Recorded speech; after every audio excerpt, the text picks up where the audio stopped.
저는 이제 그 뒤를 이어서 곧바로 저번 시간 때 그 마무리를 잘 못했습니다.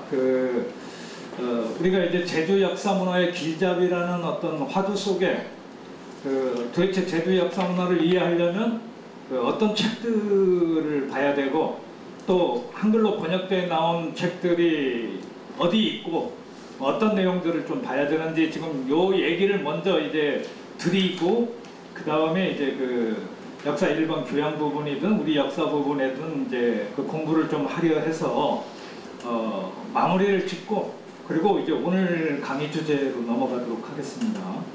오늘 강의 주제는 그 백제 문양왕릉의 이제 발굴과 유물에 대한 내용입니다. 네, 그거는 이제 좀 이따 이렇게 이제 말씀드리기로 하고요.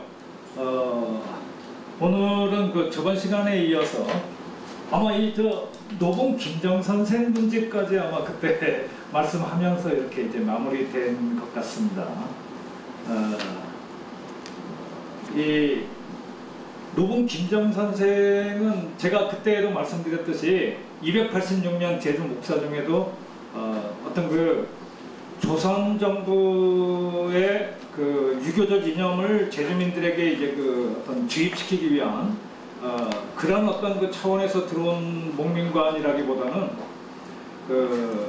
그래서 실제로 이제 그런 경우도 이제 삼천서당을 건립한다든가 그런 일도 했습니다만은 제주의 어떤 역사와 전통을 중시 여기는 유적들을 많이 복원시킨 인물이기도 합니다. 그래서 이제 제가 참 제주 목사 중에 가장 좀 존경할 만한 인물이 아닌가라고도 이제 아마 그때 말씀드렸었던 것 같은데요.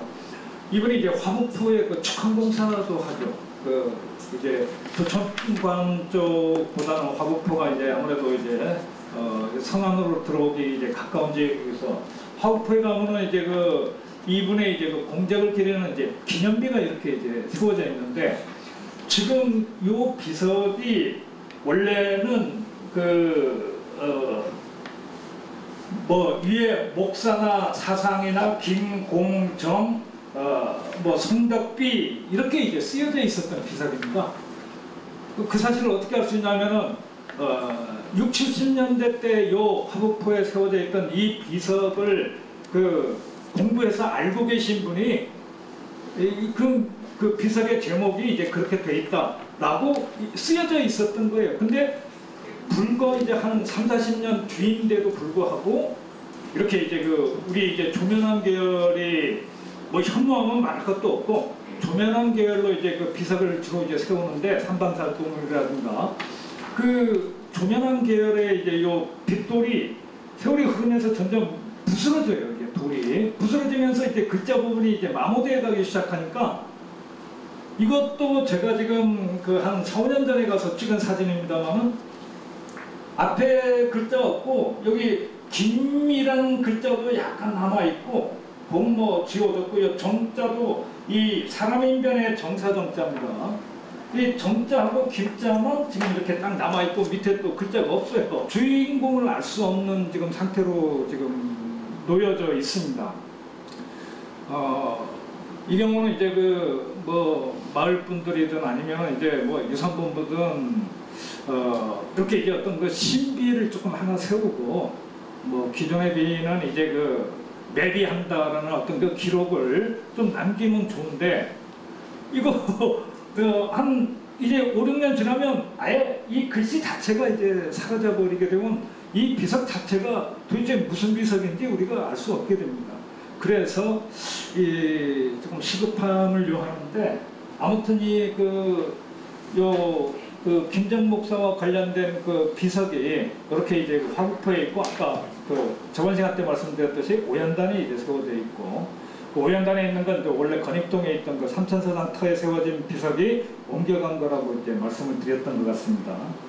요 석각의 전면 오른쪽 기둥과 왼쪽 기둥에 보면 최소한 요 석각은 언제 다시 세운 비석이다, 이렇게 이제 석각 제작 연도는 또 알 수 있어요. 그래서 석각 제작 연도를 보니까 오른쪽에 있는 게 관용 무호 천관이라고 쓰여져 있고, 왼쪽이 한풍정사 개각이라고 아까 쓰여져 있는 겁니다. 그 현무암 바위에 새긴 글이 되나가고 글씨가 제대로 이제 구멍이 숭숭 뚫려 있으니까 제대로 이제 각이 안 되겠죠. 그래서 그럼에도 불구하고 이제 이렇게 쓰여져 있어서 건용 무오년은 또 1738년 영조 14년이고요. 그때 창건됐다라고 이렇게 되어 있습니다. 그러니까 이 석각이나 요 비나 요 1738년에 이제 세워졌는데 아마 비는 일단 그대로 그냥 놔두고 석각만 이 한풍정사 개각이라고 이렇게 되어 있습니다. 한풍정사년은 1857년이거든요.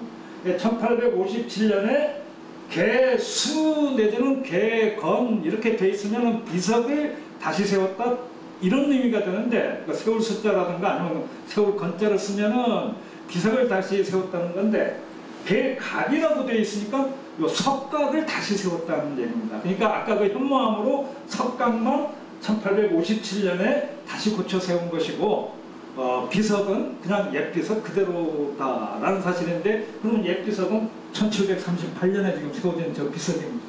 그래서 이런 이 화국포에 있는 요 노봉 김정 목사 이제 그 기념비 성덕비 같은 것은 좀 우리가 이렇게 이제 다시 조금 복원해 놓을 필요가 있지 않나 생각됩니다. 자, 이제 18세기 이제 그 어떤 제주 역사 문화를 접할 수 있는 문집으로 넘어갑니다. 우리가 지금 총 21권의 이제 개인 문집이 있다고 말씀을 드렸었는데 양도별로 이렇게 이제 쭉 소개를 해드리고 있습니다. 최소한 이제 번역이 다 돼 나온 책들을 지금 소개하는 거죠. 18세기 문집으로는 석북 신광수 시인의 탐나록이라는 책이 있고요. 그 다음에 이제 뭐 다 알다시피 이제 장한철 선생의 이제 표회록이 있습니다. 이 석북 신광수 선생의 탐나록은 어디에 보면 이제 확인할 수 있냐면은 2007년에 제주문화원에서 역주 제주 고 김은집이라는 책을 낸 적이 있습니다. 네 권의 이제 책을 한데 묶어서 번역까지 한 책인데요. 충원 김정 선생의 제주 풍토록, 김희두 선생이 번역했고, 그다음 백호임제의 남명서선, 그거는 제가 번역했고요. 그리고 또 규창 이건 선생의 제주 풍토기라는 책이 있습니다. 요거는 또 김희두 선생이 번역하고, 그리고 마지막에 석북 신광수 선생의 요 신문집 중에 제주 것만 뽑아서 김익수 선생님이 번역해서 사람은 세 사람, 뭐 김희두 선생하고 저하고 김익수 선생님하고, 그리고 제주 역사 문집으로 이제 알 수 있는 책은 4권, 제주 풍토록, 남명서선, 제주 풍토기, 그리고 이제 뭐 탐나록이라는 책, 이 4권을 이제 이미 2007년에 다 번역해서 지금 나와 있습니다. 모르시니까는 뭐 잘 모르시는 모양인데 도서관에 가서 한번 그 역주 제주 고 김은집이라고 이렇게 이제 쳐보면은 2007년에 제주문화원에서 나온 책이 있고 거기 보면 다 번역돼 한글로 번역돼 나와 있습니다. 그래서 이렇게 우리가 이제 정보를 알아야 어려운 한문 원문으로 된 책들이야 뭐 좀 보기 어렵다 쳐더라도 이미 다 한글로 번역돼서 나와 있는데 읽기는 아주 이제 좋은 시절이 됐습니다. 예전부터 이렇게 이제 많이 번역들 하시면서 어렵게 이렇게 이제 책을 낸 게 있습니다. 그리고 영해는 제주바다를 얘기하고 처감은 이렇게 이제 유배살이 와서 갇혀 지냈다라는 뜻이고 그와 관련된 기록이다 해서 정헌의 영해에서의 처감록이다 이렇게 이제 볼 수 있는데 이 1777년에 이제 제주에 유배 와서 제주목에서 한 5, 6년 그다음 홍남과의 어떤 그 연분 그리고 당시 이제 제주 목사로 내려온 김시구 목사가 이 정원 조정처를 이렇게 그 분당이 서로 다르니까 일종의 정적이고 그래서 홍랑을 이제 뭐 고문을 가하다가 홍랑이 끝내 이제 실토를 하지 않으니까 결국 홍랑은 죽었는데 그 죽은 이유에 대해서는 지금 조금 논란이 많습니다. 예전에 이제 원로분들이 뭐 홍수만 선생이든 아니면 여러분들이 고문에 못 이겨 돌아가셨다, 고문을 받다가 죽었다, 이렇게 이제 기록을 했는데, 정원영의 처감록입니다. 그래서 이런 책이 중요하다는 겁니다. 정원영의 처감록에 딱 보면은 이 본인이, 정원 조정철 본인이 홍랑이 나를 위해서 이렇게 실토를 하지 않고 막 고문에 못 이기다가 이제 결국은 죽어서 이제 상녀가 이제 떠가는 소리를 듣는데, 거기 보면은 무슨 글이 있냐면은 자결했다라는 말이 좀 나와요. 그러면 그 당시 기록인데, 그리고 누구보다도 홍랑과 가까웠던 인물인데, 이 사람이 쓴 그 글의 홍랑의 죽음에 대해서는 자결이라고 돼 있는데, 그동안 이제 우리가 이제 홍랑과 관련된 여러 이렇게 글들을 보게 되면은 다 고문에 못 이겨서 이제 고문 치사당한 것으로 이렇게 나오잖아요. 요거는 조금 우리가 수정을 해야 될 부분이 아닌가라고 이제 생각됩니다. 그러려면은 요 정원영의 처감록이라는 책을 읽으셔야 됩니다. 그래서 저기 보면은 이제 여러 가지 제주 관련 이야기들이 많이 나와 있어서 분나다병 상당히 이제 보탬이 되고요.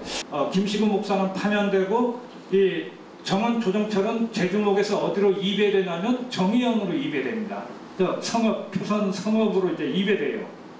그래서 이제 또 표선 성읍에서 유배 생활을 합니다. 그 정원 조정철이라는 사람이.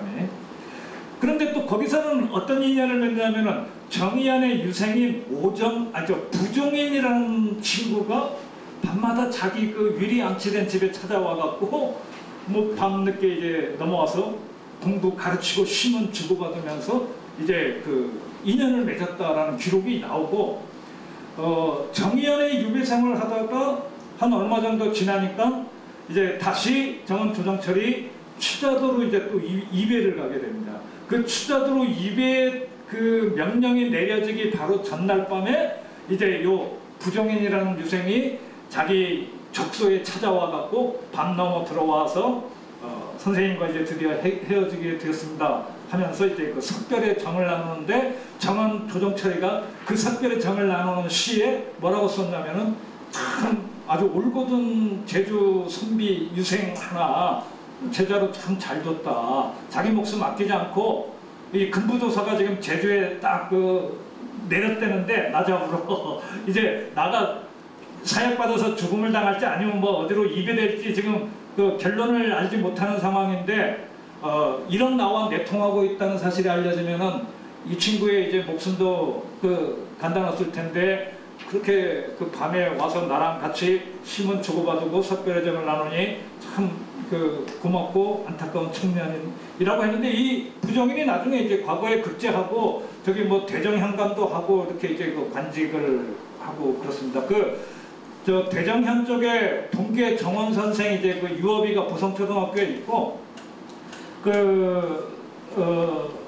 이제 대정현선 저기 동문에서 서문인가요? 조금 제가 순간적으로 까먹었습니다만, 이 동계 정원 선생이 이제 유배왔던 터에 송죽사라는 사당도 세우고 또 서당도 세우고 합니다.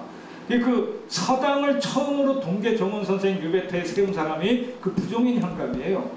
그래서 부종인 현감이 송죽서당이라는 터를 동계 정원 선생 유배터에 세우면서 대정년 유생들을 가르치고 하니까, 그로부터 이제 또 한 20여 년 전후로 해서 제주 목사로 내려온 이원조, 요 바로 밑에요. 이원조라는 목사가 이제 와갖고 동계 정원 선생 유업이를 지금 세워준 거죠. 지금 거기 대전 보성초등학교에 있는 동계 정원 선생 유업이가 누가 세운 거냐면 요 이원조 목사가 세운 겁니다. 그리고 이원조 목사가 세우고 그 뒤에 비음의 글을 읽으시다 보면은 이 부종인 현감이 참 뭐랄까 토인양 제주 출신 사람인데도 지소선언 어떤 일에 먼저 할 바와 나중에 할 바를 아는 아주 참 훌륭한 선비고, 그래서 가가야 참 아름답노라라고 이원조 목사가 부종인 현감을 칭찬한데, 칭찬한 이유가 이제 동계 정원 선생을 추모하면서 거기에 이제 이제 대장서당, 송죽서당을 세워서 동계 정원 선생도 추모하고 대장현 유생도 가르쳤다고 해서 이렇게 이제 이현조 목사가 그 비석도 세우면서 그 일을 지금 그 비문에 이제 쓰여져 있어요. 그래서 이렇게 부종인이라는 현상 때문에 아까 요 정원 영해 처감록에서 조정철과 부종인의 관계도 알 수 있고 저 보성초등학교에 있는 동계 정원 선생 비석 때문에 또 부종인 현상과 또 요 이원조 목사와의 또 관계도 알 수 있고 그렇습니다. 그 이원조 목사가 왜 세운 거냐면 그 비문에 쓰여져 있어요. 이원조 목사 본인은 이제 동계 정원 선생의 외가 후손이다 해서 아마 일가 이제 친속이니까 외가 쪽으로 이제 선조니까 세워드린 건데 참 변명도 참 재미나게 합니다.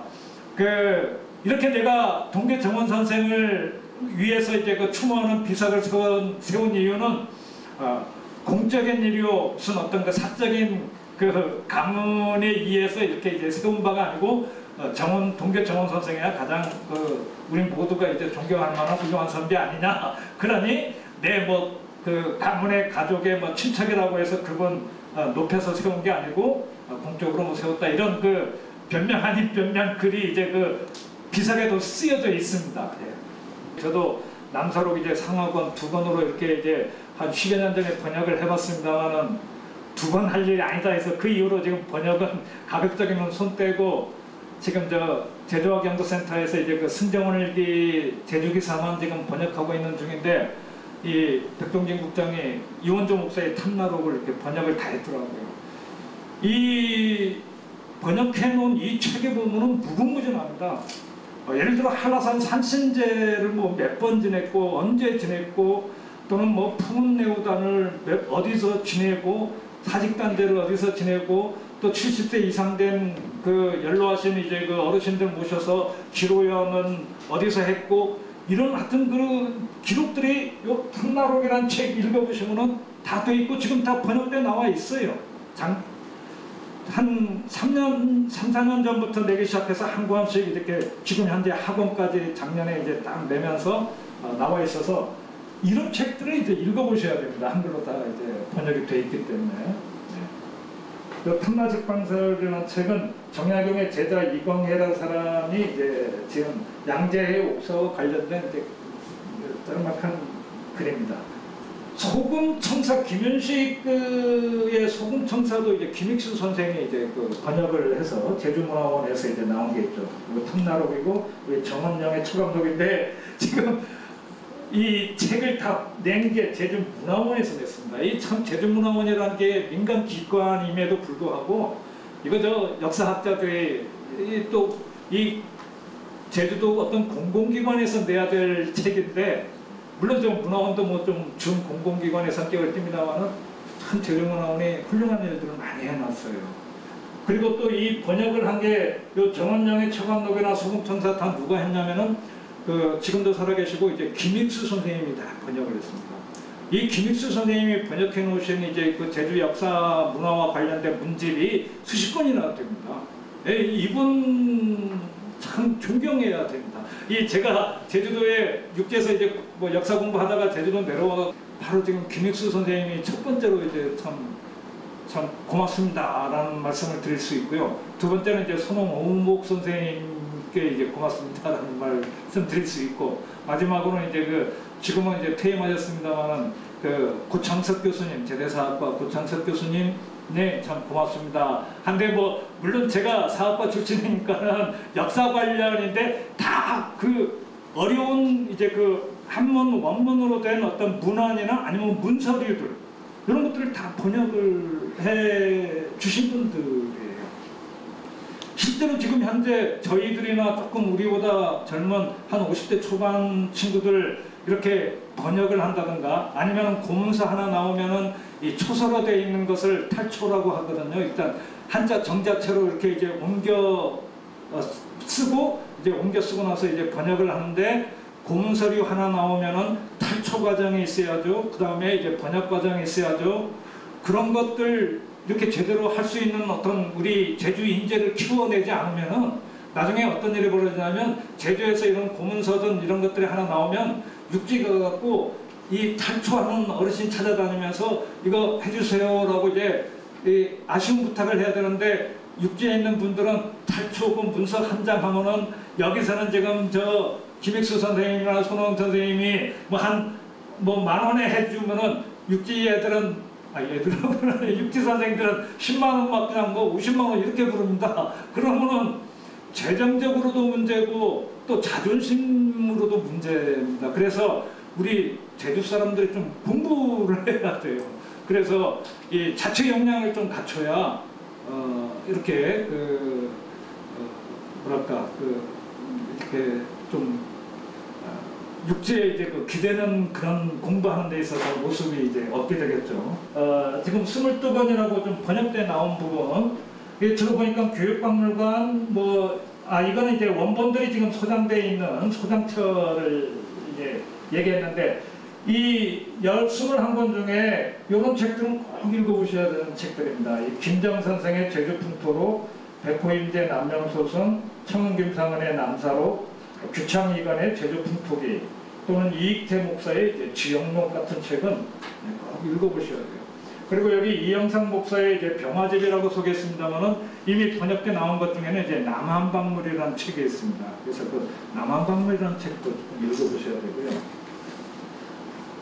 역시 이쪽에 보면 아까 말씀드린 이제 김정 선생의 이제 노봉 선생 문제 이것도 이제 꼭 읽어보셔야 됩니다. 아까 그 충원 김정 유배인하고 조선 후기 영조 때 이제 목사 김정하고는 이제 한자가 틀립니다. 아까는 말글정이고 여기는 이제 사람 인변의 이제 정치 정자예요. 저는 참 하나 아쉬운 게 노봉 문집에 보면요. 뭐가 있냐면은 그 삼천 사당을 중심으로 관입 탄지천 동쪽 지역에 거기 이제 지금은 그 집들이 이제 그 건물들이 이제 들어서 있습니다만 그 뒤에가 다 이제 벼랑 절벽 바위들이 있습니다. 그러면 그 절벽 바위에 노봉 김정이 여기는 무슨 뭐 중장병이요, 여기는 호반병이요, 여기는 뭐 용림병이요, 또 여기는 삼천사당 있던 곳에 무슨 이택이요, 또 뭐 천농대요 해가면서 그 직접 제명 본인이 이제 이름을 지어갖고 바위에 각을 해놓은 게 있답니다. 그게 한 20여 가지 가까이 있어요. 그쪽에 사시는 분들 들으시면 이제 좀 되게 기분 언짢으실지 몰라도 그쪽 지역을 한번 좀 이렇게 도청이나 관공서 공공기관에서 이렇게 이제 매입을 해갖고 그쪽 일대를 이제 탐나문화광장 지금 저쪽 들어섰죠. 서쪽 지역으로 바로 그 동쪽 지역입니다. 그 탐나문화광장 지금 들어선 동쪽 지역에 이제 그 벼랑바위나 이렇게 그곳이 또 조선 후기 때 아주 경관이 좋아서 이렇게 이제 죄명을 남기기까지도 하고 이제 그랬던 곳이고 거기 삼천사당이 이제 있었던 곳이기 때문에 거기 어떤 참 일종의 어떤 조선시대 이제 어떤 자연 경관을 이렇게 이제 복원시킨다는 차원에서 작업이 좀 필요할 듯 합니다만 그거 할 때 꼭 참고해야 될 책이 바로 이 책입니다. 노봉 선생 문집이라는 책입니다. 아까 조정철 선생의 전원영의 처감록, 이원주의 탐나록, 그리고 김윤식의 소금청사 이런 책은 이제 꼭 읽어보셔야 될 책입니다. 이게 우리 제주인이 낸 어떤 것도 개인 문집은 없냐 하면 이렇게 있습니다. 이제 내계 이한진 선생이나 이한우, 남곡 김양수 선생이나 해원 김희정 선생이나 부의 안병택 선생 이런 분들이 낸 이제 문집이 우리 제주인 문집들이 있어요. 이 책들도 지금 다 번역돼 나와 있습니다. 이런 것들은 이제 후손들이 이 유고 신원집을 모아갖고 이렇게 남긴 책인데 제주인의 시각으로 제주 실정을 살펴볼 수 있는 문집들이기 때문에 아주 참 중요한 문집들이죠. 그래서 이런 책들도 이렇게 좀 아셔야 되는데 설명되어 있습니다. 신촌의 내계 이한진 선생 영주 식경 얘기가 나오고요. 또 남곡 김양수 선생 시집은 이 275수의 한시가 많습니다만은 이 제주항교 중수비로 썼고, 목권에 가서 보시면은 영상 20 채용 영세 불망비라는 큰 비석이 하나 세워져 있습니다. 거기 목권에 비석이 한 11개 이제 있는데요. 그 중에 가장 큰 비석이 바로 요 비석이에요. 이 영상이면 영의정이고 공은 높인 거니까 이채응이란 사람, 영의정 이채응이란 사람을 영세 영원토록 뭐 잊지 못해서 세운 비석이노라 라고 세운 건데, 정작 요 이채응이라는 영의정은 제주도에 온 적도 없는 사람입니다.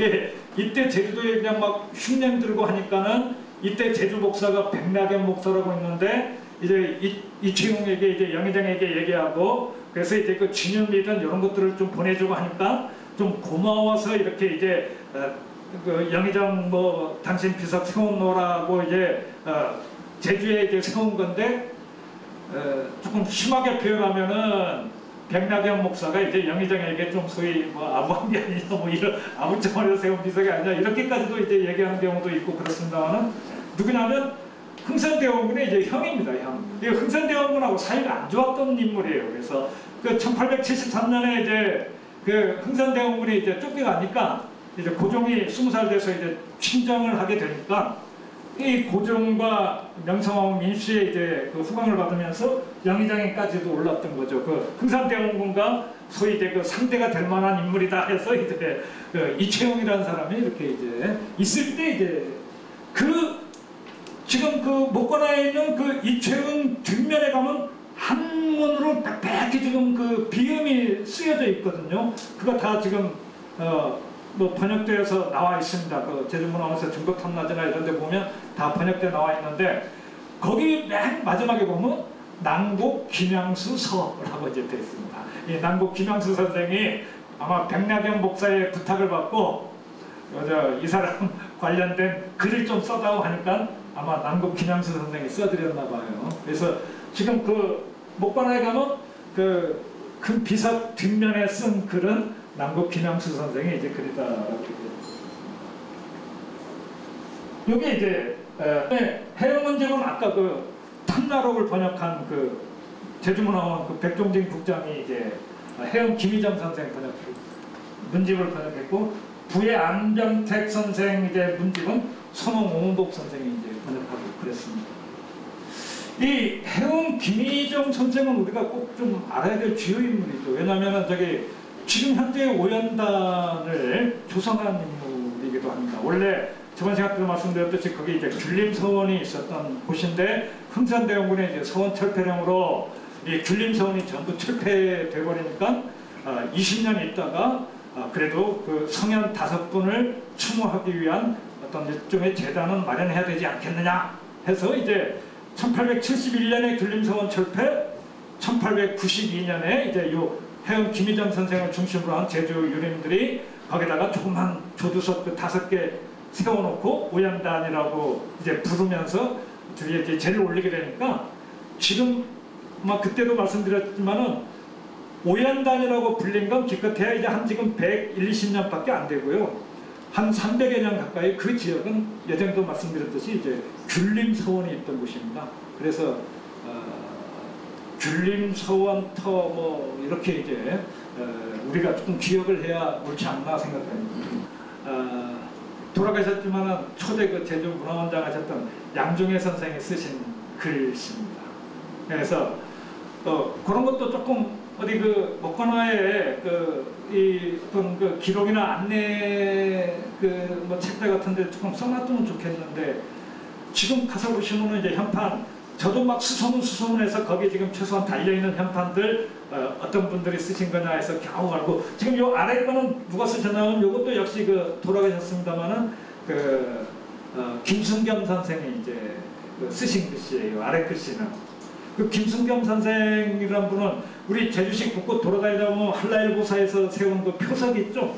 그 표석 보면은 그 표석에 간단하지만은 그 내용을 소개하는 글은 홍순만 선생이 쓰고, 그 글은 김순겸 선생이 썼다 해서 그 옆에 이제 그 소개되어 있거든요. 홍순만 뭐 짓고 김순겸 쓰다 뭐 그렇게 이제 표석들 보면은 그렇게 이제 한 20여 년 전에 그 김순겸 선생이 이제 쓰신 거예요.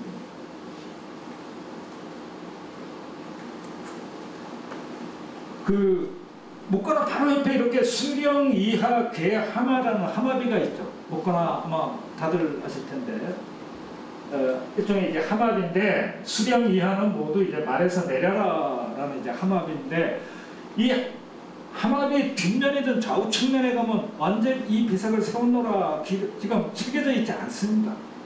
도대체 이거 그럼 언제 때 세운 비석이냐 요거를 알 길이 없는 쓸까 이렇게 됐는데 문헌에 보니까는 나와요. 그 이원조 탐나의 초본이나 담수교 어르신들이 쓴 증거 탐나제에 보면 1834년인가 그때 35년인가 한응호 목사 때 기존의 하마비가 아마 마모되거나 뭐 그래서 다시 다시 세웠다. 하마비를 목가나 앞에 하마비를 다시 세웠다. 1835년 뭐 한응호 목사가 세운 비석이다. 우리가 이제 이렇게 통상 알고 있는데 가서 보시면은 높이는 그렇게 높지 않아요. 이제 한 1m 60, 70 이하인데 오른쪽에 저 성균관에 있는 서울 성균관에 있는 하마비입니다.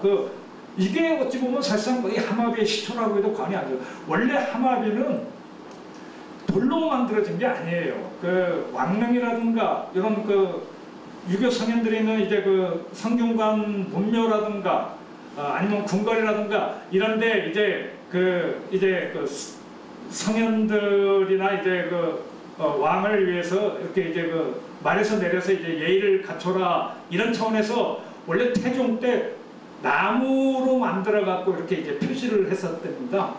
근데 이제 그게 나무니까는 자꾸 그냥 뭐 부러지고 뭐 이런 경우가 벌어지니까 이제 어느 순간에 이게 돌로 이렇게 비석으로 만들게 된 거죠. 그래서 이제 소위 말하는 이제 그 하마비가 생기게 된 건데 글자도 좀 많아요. 대소인원 과차자 개하마 해갖고 뭐 크든 작든 그리고 일반 사람이든 관원이든 과차자 여기를 지나는 자는 모두 말에서 내려라 뭐 해갖고 여기는 유교 성현이 이제 문묘가 있는 곳이니까 이게 하마비인데 요거는 2m가 넘어요. 뭐 그냥 가서 서면은 제 키가 한 요 정도밖에 안 됩니다. 아주 높게 세워진. 요 뒷면에 가면 이제 빽빽하게 한문 글씨가 쓰여져 있는데 이제 김양수 선생의 글씨예요. 오연단은 아까 해운 김희장 선생 때문에 한번 좀 제가 여기 지금 요 들어가는 오연단이라는 돌로 된 큰 표석도 요 뒷면에 가서 보시면은 바로 작년인가 재작년에 돌아가셨죠. 그 제대 미술과가 문기선 교수께서 이제 쓰신 글씨더라고요. 가서 보니까는 오연단이라는 그림이. 네, 충원 김정 선생 유업이 그 다음에 요 5개 조두서 요거는 향연사 유업이 요게 저번에 본 우리 그 노봉 김정 그 흥학비 삼천사당에서 이제 갖고 온 거 이렇게 이제 오연단이 조성된 건 아까도 말씀드렸지 1892년 김희정 선생을 비롯한 이제 유민들이 이렇게 이제 5개 조두석을 썼고 요거는 아까 이제 오연 그쪽 더 오른쪽으로 이제 서쪽으로 보면 증주병리입이라고 이렇게 증은 증자고 이제 주는 주자죠. 증자와 주자가 벽처럼 서 있네. 여기가 지금 요 앞이 귤림 서원이었기 때문에 유생들에게 저 뒤에서 유교의 어르신들 증자 주자 두 분께서 이렇게 딱 서 있으니까 귤림 서원 유생들이여 너희들 게으름 피지 말고 공부 열심히 해라 뭐 이런 뜻으로 이렇게 했는데 요 글씨가 누구 글씨냐면 우암송실 선생 글씨예요. 저 글씨가. 그리고 그러면 우리 제주에 우암송실 선생이 유배 온 적이 있었는데 1689년에 유배 와서 저 산지천 하구 칠성동 입구 쪽에 한 105일 동안 살았는데 그럼 그때 써주신 거냐 하면 그것도 아닙니다. 아시는 분은 아시겠지만 정조 때 우리 제주인 출신으로 변성우라는 유생이 계셨는데 이분이 과거 급제하고 육지 가서 관직 생활을 할 때 바로 그 서울 성균관대학교 지금 성균관에 있는 그 성균관 전적으로 이렇게 이제 관직 생활을 하셨나 봐요. 그럴 때 성균관에서 이렇게 이제 조금 더 동쪽으로 한 200m 이제 가고 또 산 쪽으로 이렇게 골목길 따라서 올라가면 거기가 옛날 우암 송시열 선생이 서울 와서 관직 생활할 때 서울에서 살던 집터가 있습니다. 우암 송시열 선생 집터가 지금 그 서울시 유형문화재로 이제 거기 지정되어 있는데 가서 보시면 거기 큰 벼랑바위가 있고 벼랑바위에 바로 요 글씨가 그대로 쓰여져 있어요. 증주병립이라는 글씨가. 그거를 아까 그 우리 제주인 변성우라는 분이 그대로 탁본하고 떠와서 그거를 귤림서원에 기증한 겁니다.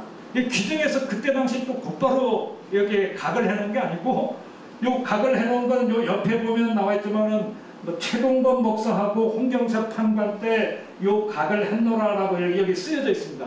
요 각을 한 요 주체와 날짜를 보게 되면 1856년에 이제 그 각했노라라고 돼 있거든요.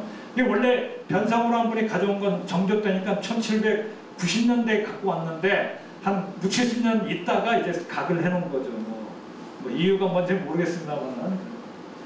근데 지금 여기는 그래도 참 좋게 지금 이렇게 우리가 보존을 하고 있죠. 아름들이. 서울에 있는 지금 그 우암 송시열 선생의 요 그 집터에 본인이 쓴 요 대자 요 네 글자 바위는 지금 어떤 상태로 돼 있냐면은 그 바위가 일종의 4층 빌라 건물 축대가 돼갖고 그 위로 지금 4층 건물이 들어서 있어요. 해방 후 막 피난민들이 그쪽 지역에 살 때 그런 것들이 좀 관리가 안 됐는지 이거 보시면은 이겁니다. 이게. 서울에 지금 우암 송시열 선생 집터에 있는 여기 지금 증주병립하고 똑같은 글자예요. 아까.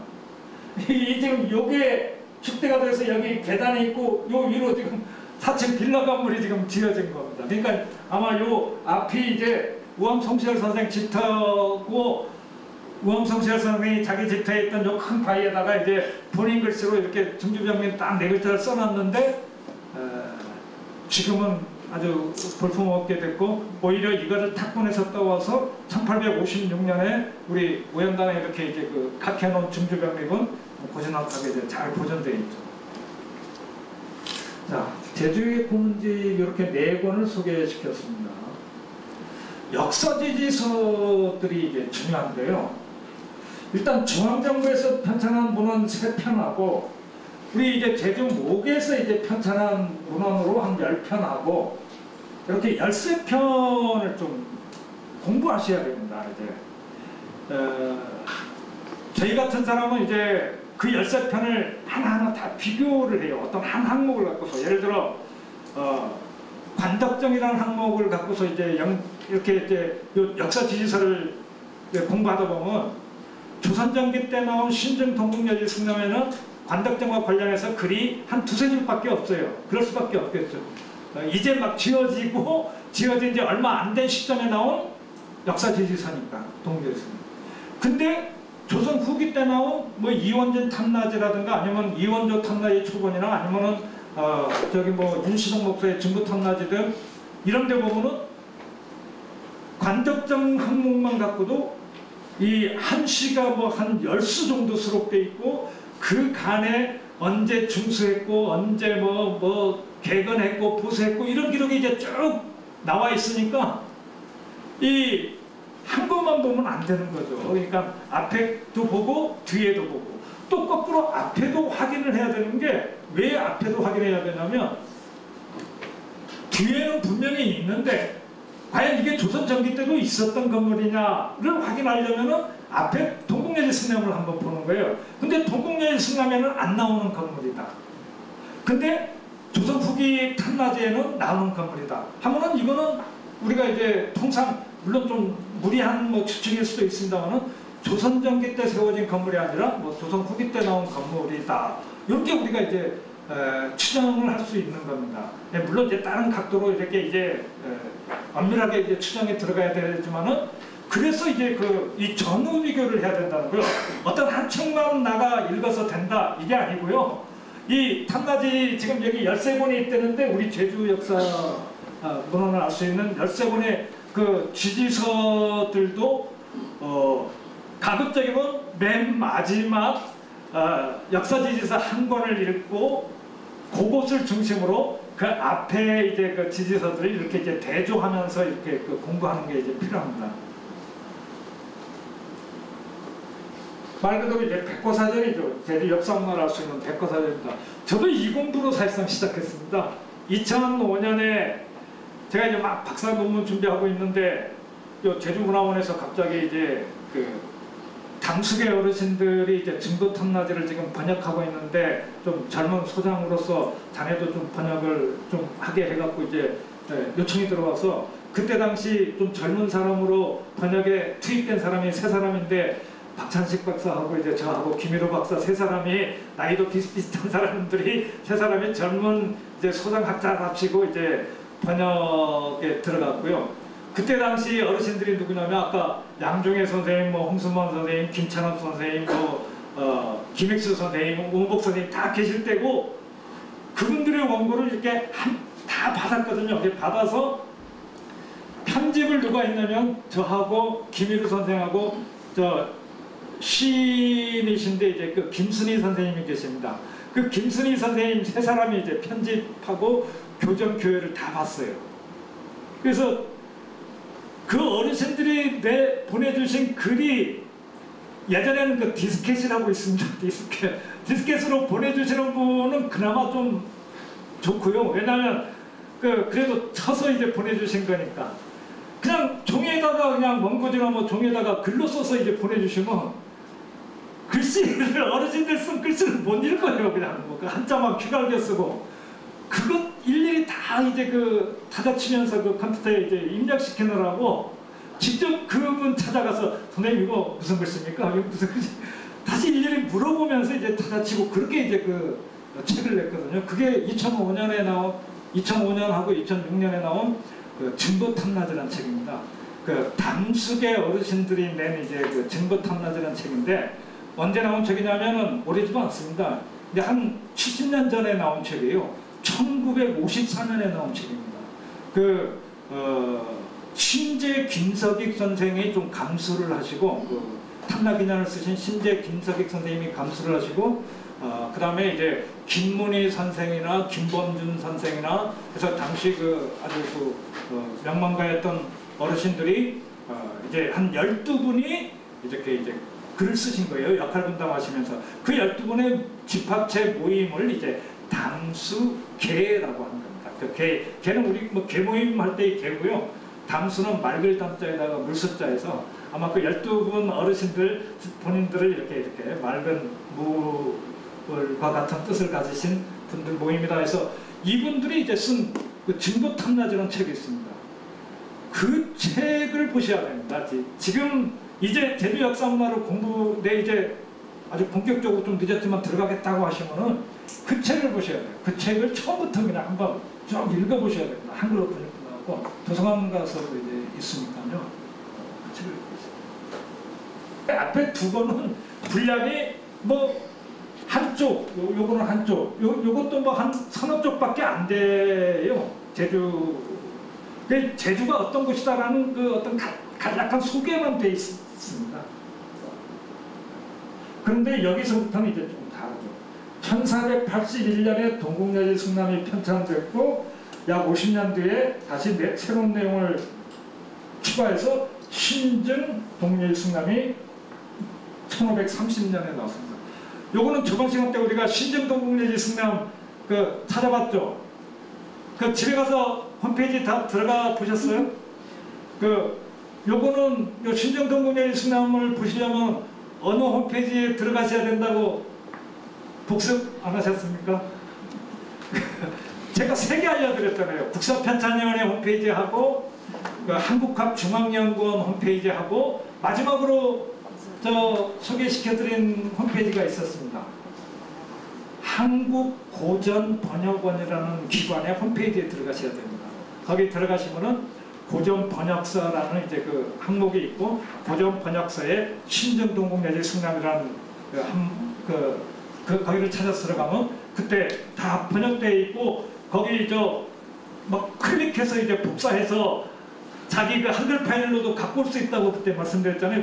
저는 뭐 한 15년 전에 이미 그걸 다 했습니다. 한 10여 년 전에 그냥 처음부터 끝까지 그냥 다 복사해서 한글 파일로 갖고 와서 제가 제 스스로 그냥 이 신정 동국여지 승남 스프링트를 하나 갖고 있어요. 뭐 많지도 않습니다. 그래서 이제 필요할 때마다 그냥 빨리빨리 그거 보죠. 아니면 뭐 그냥 요 홈페이지 들어가서 이제 보기도 하고 그러는데, 여기는 이 제주와 관련된 그 주제가 19개 항목으로 나눠집니다. 건축학, 역사 부분, 풍속, 토산 부분에서 이렇게 19개 항목으로 제주가 이제 소개되어 있어요. 그래서 이게 사실상 아마 제주 역사 문화를 공부할 때 제일 먼저 봐야 될 책입니다. 요 신정동문에 있습니다.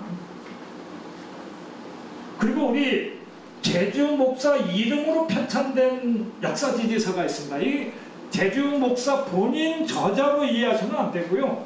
이 사람들이 제주 목사로 있을 때 당시 제주의 어떤 그 유생들이 실질적으로 이렇게 이제 그 정보 습득과 이제 그 필력으로 했고, 목사는 그거 다 쓰니까 우리 제주목에서 내 이름 걸고 낸다 하면서 이렇게 해서 우리가 소위 탐나지라고 할 때 이원진 탐나지, 이영상 남한박물, 뭐 윤시동 증거 탐나지, 이원조 탐나지 초본이라고 하는데, 이런 것들은 거의 그때 당시 제주 유생들이 좀 중심이 되어서 쓰고, 목사는 이제 최종적으로 이렇게 이제 출간하고 그랬다고 이해를 해야 됩니다. 다만 이런 것들 이영상 목사의 남한박물은 이제 본인이 이제 직접 이제 쓰고 그런 책이기도 합니다.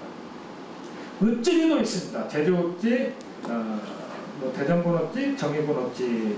이 읍지리가 2번 편찬돼요. 정조 때 한 번 편찬되고 고종 때 한 번 편찬된 읍지리가 있습니다. 그러니까 제주 읍지 읽으실 때도 좀 조심하셔야 됩니다. 무조건 제주 읍지라고 돼 있는 거 읽으면은 이게 정조 때 나온 건지 고종 때 나온 건지 이게 분간이 안 되잖아요. 이 연대 차이가 100여 년이 이상 차이 나는데, 고종 때 나온 데 있다고 해서 요 정조 때 편찬된 제주 읍지에 이하면 이렇게 소개하면 안 되지 않겠습니까? 그래서 이런 것들 좀 주의하셔야 되고, 이때쯤 되면은 아까 신정동국예술승람에서 소개된 제주 분야가 19개 항목에서 36개 항목이나 44개 항목으로 이렇게 이제 분량이 아주 많아집니다. 예를 들어 이런 거죠. 저기 신정동국예술승람이나 이런 데는 관방, 이 방어, 어떤 국방 방어 시설이다. 이렇게 하나의 주제로만 돼 있는 항목이 요 뒤에 윤시동 증거탐나지나 이런 데 보면은 방어소, 수전소 나와 이렇게 나눠집니다. 나눠져. 봉수도 봉수와 연대로 나눠지고, 인물도 그냥 인물이라고 해서 쭉 나와 있던 요 동문회 승람의 내용이 효자 어떤 분, 연려 어떤 분 해서 이제 쭉 이렇게 나오고, 새로운 항목도 이제 추가되니까 뒤에 탐나지로 갈수록 아주 중요한 내용들이 많이 이제 소개되어 있는 거겠죠. 이게 이제 2002년인가 이제 나온 역주 탐나인데, 여기는 김찬욱 선생이나 아까 구창석 교수님 이런 분들 중심으로 이렇게 이제 젊은 학자들이 이렇게 이제 번역을 한 10여 년 가까이에서 이제 나온 책이고요. 요거는 교육박물관에서 이제 탐나지 초본이라고 해서 나온 책이에요. 자, 이 김석익 선생이 쓴 탐나기년이라는 책, 이거 아마 저번 시간 때도 이제 강조했지만은, 우리 제주 역사를 공부할 때 아까 제가 진부탐나지라는 책을 좀 꼭 보시라고 했는데, 그건 일종의 백과사전이라면 제주의 풍속이 어떻다, 제주의 토산물이 어떻다, 제주의 어떤 명소가 있었다, 이렇게 어떤 제주 백과사전이라면 제주 역사만 따로 읽으시면 이 책을 꼭 읽으셔야 됩니다. 이거 2015년에 제주문화원에서 번역이 다 돼서 나와 있어요. 지금 김석익 선생님 탐나기냐, 이 번역도 문화원 백종재 국장하고 저하고 또 전문 학자들 4명이서 이렇게 이제 번역을 다 해놨습니다. 그래서 요 김석익 선생의 탐나기냐를 꼭 읽으셔야 돼요. 저는 이제 전공이 고려 시대니까 고려 부분만 이제 번역을 했습니다만은, 우리 제주 역사가 편년체로 이렇게 이제 쭉 소개되어 있는 책입니다. 저기 삼국시대 때부터 시작해서 남북국 통일신라 발해 남북국 시대를 거쳐 고려시대, 조선시대까지, 조선시대도 일제강점기 바로 직전까지 우리 역사, 우리 제주의 역사만 그냥 몇 년에 935년에 아니 6년에 우리 그 탐나국 태자 말로가 고려 태조 왕건에게 뭐 인사드리러 갔다 왔다 이런 그 기록이 이제 다 돼 있어요. 몇 년 몇 월에 연대순으로 쭉 돼 있어서 이 편년차로 돼 있기 때문에 책 한 권이고, 그래서 우리 제주 역사를 공부하시려면 요거 하나를 꼭 보셔야 돼요. 이 탐락이나 하나 딱 갖다 놓고 아마 이 삼국시대 때부터 쭉 연대순으로 그냥 써 있는 거 그냥 쭉쭉 읽어 내려가시면 됩니다.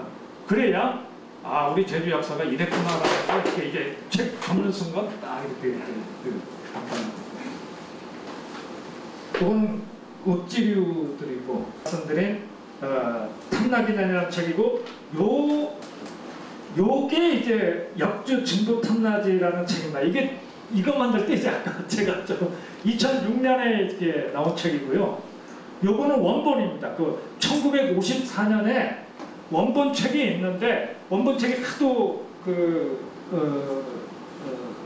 막 지금 현재 남아있는 분들, 소장하고 계신 분들 원본 책이 그때 보니까는 홍순만 선생도 한 권 갖고 계시고 양중의 원장님도 한 권 갖고 계시고 김순희 선생도 한 권 갖고 계시고 해서 그렇게 한 몇 분들이 그때까지도 갖고 계시더라고요. 2005년도에 요거 이제 번역한다고 하니까 나 책은 요거다, 나 책은 요거다 해서 그 한 서너 분들이 이제 그 책을 갖고 왔어요. 제주문화원고 회실에서 이제 딱 저도 봤는데 어떤 같은 페이지라도 딱 보면 어떤 분 건 인쇄가 잘 돼 있는데 어떤 분 거는 흐릿해요.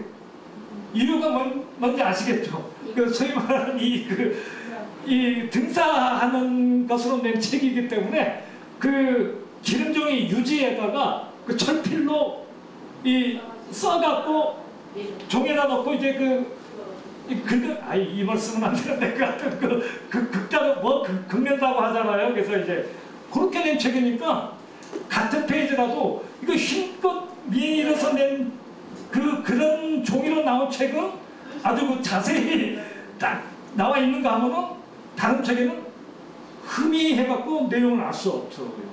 막 한자도 이제 섞여 있기 때문에 그래서 이 원본 책을 안 되겠다 싶어서 이 어르신들의 그 책들을 종합해갖고 요 페이지 번역할 때는 뭐 홍 선생님 책으로 요 페이지 번역 이제 사진 찍어서 낼 때는 뭐 김순희 선생님 책으로 해서 지금 그 원본을 그대로 영인한 책입니다. 그러니까 원래 보시려면은 요 책을 봐야 돼요. 요 책을. 요 책의 내용을 번역한 게 이제 요건데 번역하는 과정이나 이 과정에서 제가 뭐 좀 교회를 받다고 하지만은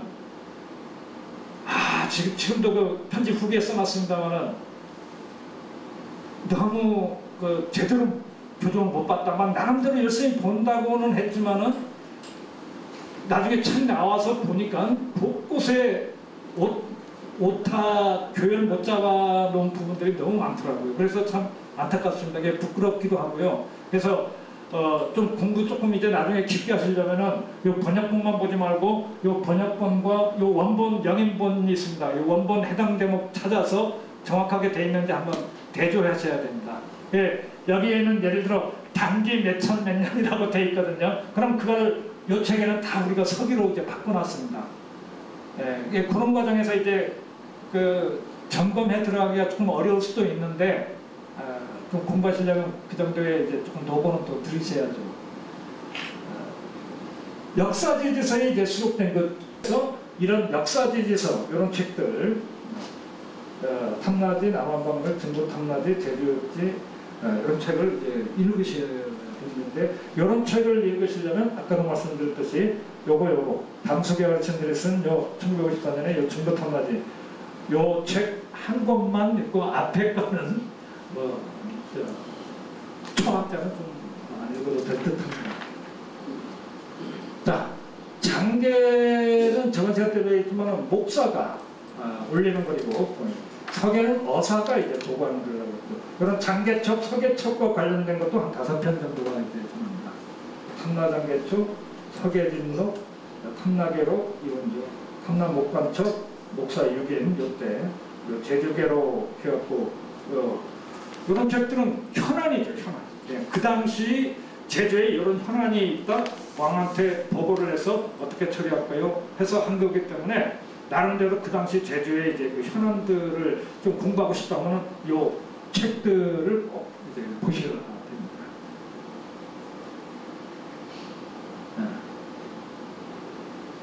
이렇게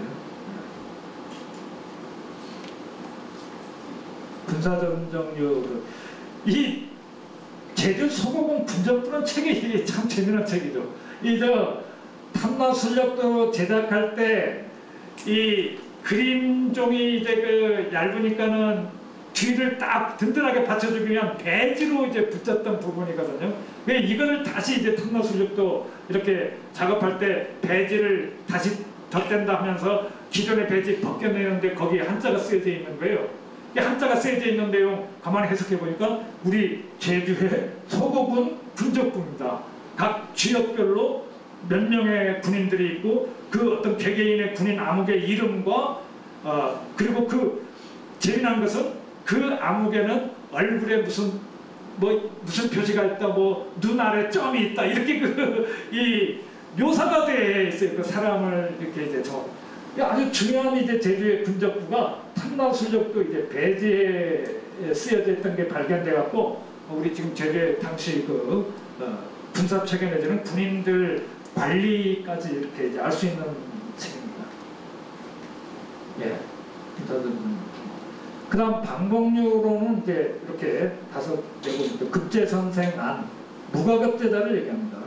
탐나비능록은 그 정조 때 우리 제주에서 시행된 그 과거가 어떤 절차로 왕이 명령 내리고 목사가 올리고 뭐 여러 가지 글 그리고 또 급제자 명단, 과문, 그 시험 문제, 과거 문제 이런 것들을 전부 모아놓은 거예요. 그러니까 요거 하나만 보면 당시 제주에서 시행된 과거가 어떻게 시행됐구나라는 사실을 알 수 있습니다. 이 탐나비능록이라는 책 번역돼 나와 있고요. 이것도 아마 고창석 교수님께서 번역한 걸로 아는데 제주 교육박물관에서 체결됐습니다. 그리고 향교에 있는데 용방록과 연방록이라는 게 있습니다. 요거는 조선시대 그 문과에 급제한 제주도 사람들이고 용방록은, 연방록은 조선시대 소과에 급제한 제주 사람들. 아까 무과에 급제한 사람들은 급제선생안이라고 그랬죠. 그러니까는 이 과거도 이제 소가와 대가로 나눠지죠. 소가는 제주에서 이제 시행된 이제 초시를 얘기하고 이 초시 급제자들을 이제 서울에 가서 다시 이제 예조 주관하에 대과 문과를 보죠. 물론 이제 소가 이제 상원과 진사과와 같은 소가도 1, 2차 시험 초시 복시가 있고 그다음 서울에 올라가서 보는 그 문과 대과도 1, 2, 3차 시험까지 초시복시 점시까지 있어갖고 그 과거 급제를 해서 관직으로 나가려면 5분의 시험을 다 순차적으로 이렇게 통과를 해야 되는 겁니다. 그래서 지역 단위에서 벌어지는 그 생원과 진사과 이 시험을 이제 소과라고 그러는데 그 소과에 급제한 요거는 일종의 이제 양반의 되었네 무슨 생원이다 무슨 진사다 하면서 양반 자격 획득 시험이라고 이해하시면 됩니다. 이거 소가 급제자는 관직을 받는 게 아니고요. 그래서 여기에 이제 급제한 애들이 서울 올라가서 이제 과거에 급제하면은 그렇게 서울 올라가서 과거에 급제한 애들을 사람들의 이름이 적혀진 게 용방록이라는 거예요. 이게 신신선생은 선화선생은 그리고 아까 교육박물관에서 나온 탐나비능록이라는 책입니다. 구창석 선생님이 이제 번역하시고. 자, 그래서 이제 마지막으로 이 제주 역사 문화를 이제 고문원으로 처음 접할 때 제가 처음에 이제 시작할 때 도대체 어떤 책을 먼저 봐야 되느냐 이런 말씀을 아마 드렸었던 것 같아요. 네, 제가 권하고 싶은 건 요거 2개입니다. 탐나기난이라는 책하고 증거탐나지라는 책 요 2권은 본인이 이제 제주 역사 문화를 공부하겠다라고 이제 마음 먹으면 꼭 읽으셔야 될 책입니다. 그 제주의 핀난 역사가 담겨진 탐나기난이라는 책과 제주의 각 분야별 내용이 이제 담겨져 있는 담수계의 이제 증거탐나지 요 2 책은 아마 제주 역사 문화를 이제 공부하실 때 이제 꼭 이제 처음에 공부하셔야 될 이제 책입니다. 중요한 건 번역이죠, 번역.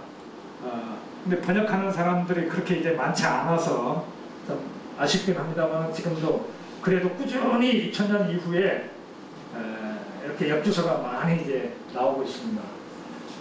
그래서 아까 그 세 분, 그 김익수 선생님, 오은복 선생님, 그리고 구창석 교수님이 참 훌륭하시다는 것도 우리 젊은 후학들이 이렇게 이제 잊어서는 안 될 것 같습니다. 그분들요, 제가 개인적으로 마지막 이제 요 첫 번째 시간 마지막으로 얘기 들으면은 김익수 선생님 같은 분은 당시 저 제주문화원장 초대 제주문화원장이 이제 양중혜 선생님이셨지 않습니까? 양중혜 선생님이 우영고등학교 그 선생님으로 계실 때 그 김익수 선생님이 제자로 있었나 봐요.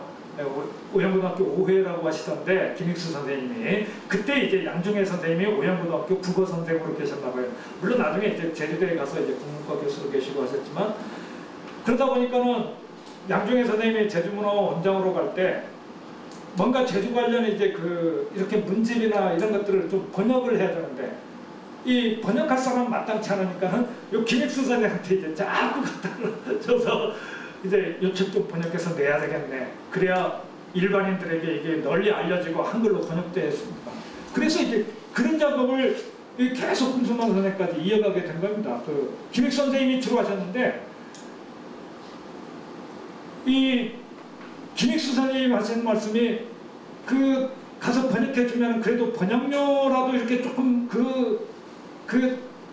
진짜 저 예산 얼마 되지도 않는 예산에 번역료라고 이렇게 단돈 50이라도 이렇게 이제 주면은 김익수 선생님은 사양하고 또 제주를 위해서 제가 뭐 번역을 해야죠. 그 돈 안 받고도 하겠습니다 해서 이렇게 그 번역료를 다 기부해버리면 또 양중혜 선생님은 그 김익수 선생이 기부한 그 돈 아마 한 100이든 얼마 있으면 그 돈으로 또 다른 문집이나 사료를 구입해다가 어디 육지 가서는 문중에서 이제 하다가 또 갖고 와서 김익수 선생한테 이거 다시 또 번역해주면 안 되겠냐 하면 또 김익수 선생님이 번역하시는 이렇게 된 책이 지금 많아요.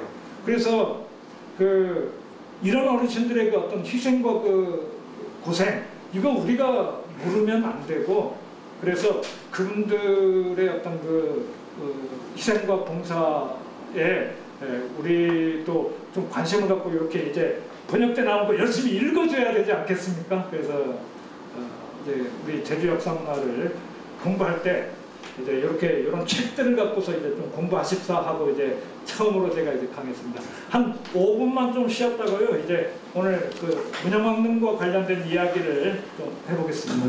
예. 고분들 백제 시대 이제 그 고분들이 이렇게 이제 약 20여 개 정도 산재해 있었습니다. 이 공주 정지산 성산리에 있는 정지산의 그 백제 고분들은 이미 일제강점기 때 1930년대 때 일본인 고고학자들에 의해서 이미 발굴이 다 됐고 더 중요한 사실은 그 일본인 고고학자들이 1930년에 요 성산리 백제 고분군을 발굴할 때 딱 발굴을 해서 안에 들어가 보면 그 다 굴식 돌방 무덤들이거든요. 그러니까 안에 이렇게 이제 그 관과 뭐 부장품과 이런 그 돌방이 있어서 그거를 이렇게 이제 확인할 줄 알았는데 하나도 없는 거예요. 그래서 유물은 이미 그 이전에 다 도굴당했고 뭐 그게 조선시대 때인지 뭐 아니면 일제강점기 초인지 뭐 언제인지 모르겠습니다만은 이미 다 도굴당해버리고 그냥 그 무덤의 이제 형태만 남아 있었죠. 그런데 이 문형왕릉은 갑자기 어떻게 해서 발굴된 거냐면 가서 보시면 여기 성산리에 이제 5호분, 6호분이라는 이제 이렇게 그 무덤이 있는데 앞에 게 이제 5호분, 6호분 되는데 이 5호분, 6호분 중에 이 고분 중에 제일 중요한 게 6호분이 그 당시까지 제일 중요한 고분으로 이렇게 이제 인식돼 왔어요. 왜 그러냐면 나머지 한 거의 10여 기 정도의 고분군들은 다 돌방 무덤들인데, 그러니까 그 안에 이제 관을 넣는 그 방에 석실 그 방의 겉면이 다 돌로 이렇게 이제 쌓아진 돌방 무덤인데 6호분만 벽돌로 이렇게 이제 차곡차곡 그 안 돌방을 이제 벽돌 돌방을 조성해 놓은 거예요. 그래서 벽돌 전자에다가 싸우 축자 써서 전축분이라고 해서 그 사실은 이미 일제강점기 때 일본인 고고학자들에 의해서도 알려졌던 겁니다. 유일하게 한반도에서 전축분이 나왔다 이거예요. 신라에도 없고 고구려에도 없는데 백제에서 이 벽돌을 이렇게 이제 그 쌓아놓은 고분이 나왔다 해서 전축분으로 아주 중요한 고분으로 이렇게 이제 그 당시로는 이렇게 인정이 되고 있었는데 장마철이어서 7월달에 이 장마철이어서 막 그냥 비가 내려치고 하다 보니까 요 6호분 쪽으로 이제 물이 막 그대로 놔뒀다가는 좀 붕괴 위험도 있고 하니까는 6호분 뒤쪽으로 배수로를 만들어 갖고 이렇게 이제 그 팠대요. 배수로를 만들어서 이제 물이 6호분으로 이제 스며 들어가지 않도록 이제 그 6호분 뒤로 2m인가 3m 되는 지점부터 이렇게 땅을 파서 배수로를 만들어 주는데 땅을 파고 들어가다 보니까 드디어 이제 그 한 무덤의 입구 부분과 유사한 도층이 나온 거예요. 이게 이제 그 뒤에 있는 바로 문양왕릉입니다.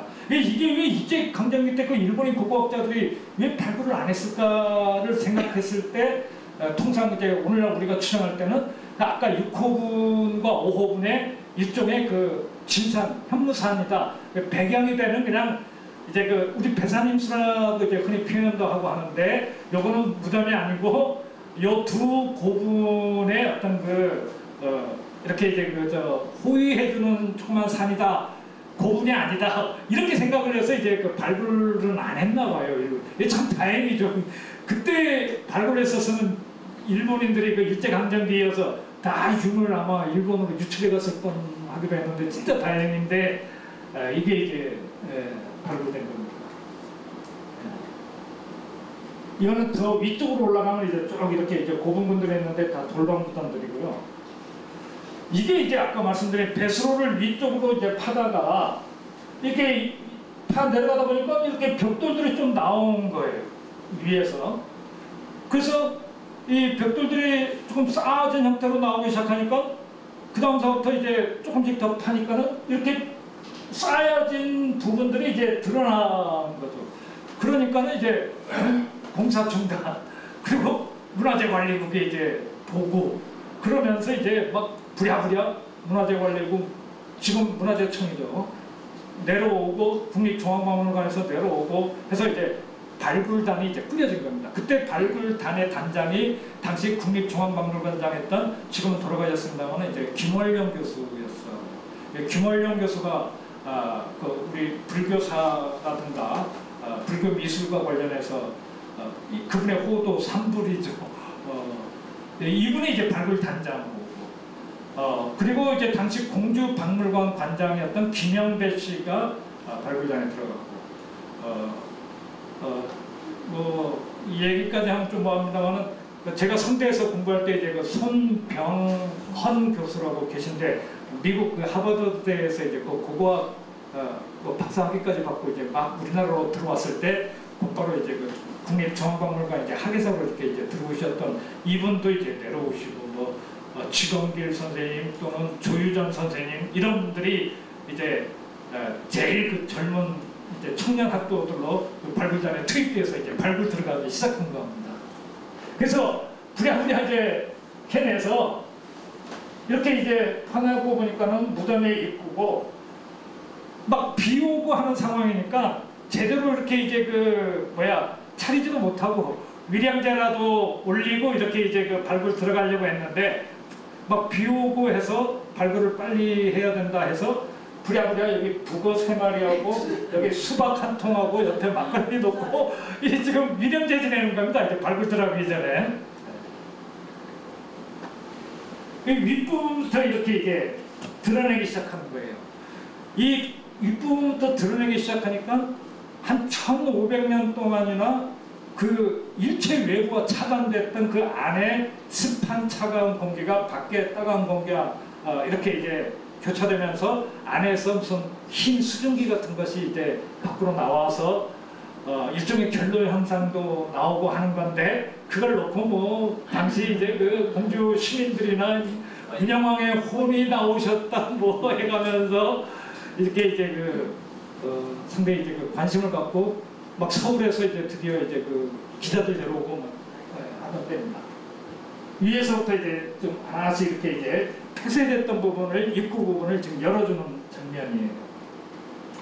이제 어느 정도 다 입구 부분이 열리고 안에 이제 그 조사로 들어가는데 이렇게 하면 안 되죠. 이렇게 하면. 그러니까 아까 한 전반부든 아까 한 절반 정도 이제 입구 폐쇄 부분이 이제 하면, 요새 같으면은 일단 뭐 유선 어떤 그 조그만 소형 마이크로 일단 안에 다 찍으면서 이 구조나 이런 것들을 이제 점검하고 실측도 그리고 뭐 해가면서 이제 하나씩 앞에서부터 들어가야 되는데, 그런 장비도 없을 뿐더러 이날이 이제 막 비도 오고 하니까는 그 물이 넘쳐서 안으로 들어가면은 이거 오히려 이제 그 유물들이 아주 그 피해를 볼 것이다 해갖고 급히 이제 그냥 막 이렇게 들어가는 거예요. 이게 다 걷어냈을 때 이제 사진인데, 보면 아치 형태가 밖에도 하나 있고 또 안에도 이렇게 하나 해서 내외 이중의 아치고 입구가 이렇게 이제 벽돌로 지어졌습니다. 벽돌로. 또 하나의 벽돌 전축분이 이제 발견된 거죠. 6호분 말고 문양왕릉입니다. 이 당시에 이제 딱 들어갔을 때 바로 앞부분이 이렇게 돼 있었더라는 거예요.